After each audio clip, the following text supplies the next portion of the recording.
Team Philippines and China magbabanggaan na sa ABC Senior Women's Volleyball Championship, which will be held in Nakhon Ratchasima, Thailand. But before that, please consider subscribing to my channel and hit the notification bell to be notified whenever I post a new video. For our third game on a Thursday sextuple header, makakaharap ng ating young Philippine Women's National Volleyball team. This time around ay isa pang gigantic and powerhouse squad, which is China sa preliminary round Pool D on this day, August 31, 2023.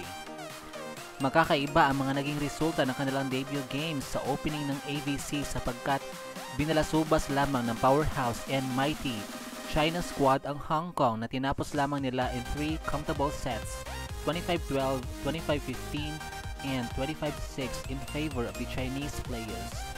Dahil nga na-sweep lang nila ang kanilang unang laban, nakaklaim kaagad sila ng 3 points sa team standings.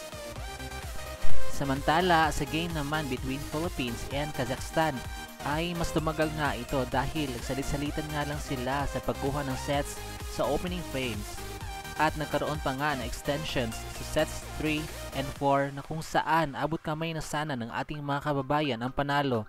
Pero dahil sa ginawang mini run ng mga Kazakhstanis ay na-force pa ang match ito a decider hanggang sa tuluyan nang nawala ang laro ng ating mga manlalaro na nagtapos 25-21, 17-25, 24-26, 27-25, and 15-6.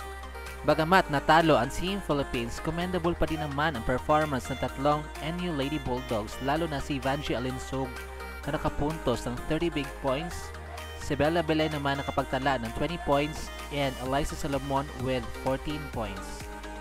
Kaya naman sa magiging labanan mamaya ay wala itong halos pinagkaiba sa laban ng Philippines versus Kazakhstan sapagkat napakatangka din naman talaga nitong China, kaya kailangan na mas tibayan pa ng Team Philippines ang kanilang floor defense and coverage.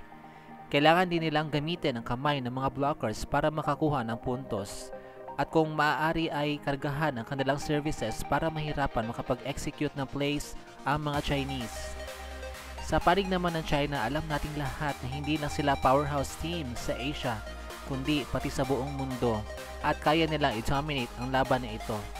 But still, kailangan pa din nating abangan kung ano ang magiging game plan ng ating mga pambato para makasabay sa China mamaya na po yan around 4 PM.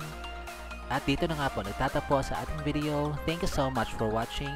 Huwag niyo po kalimutan mag-subscribe sa aking channel para hindi mo ma-miss ang mga latest updates with regards to Philippine volleyball. Bye!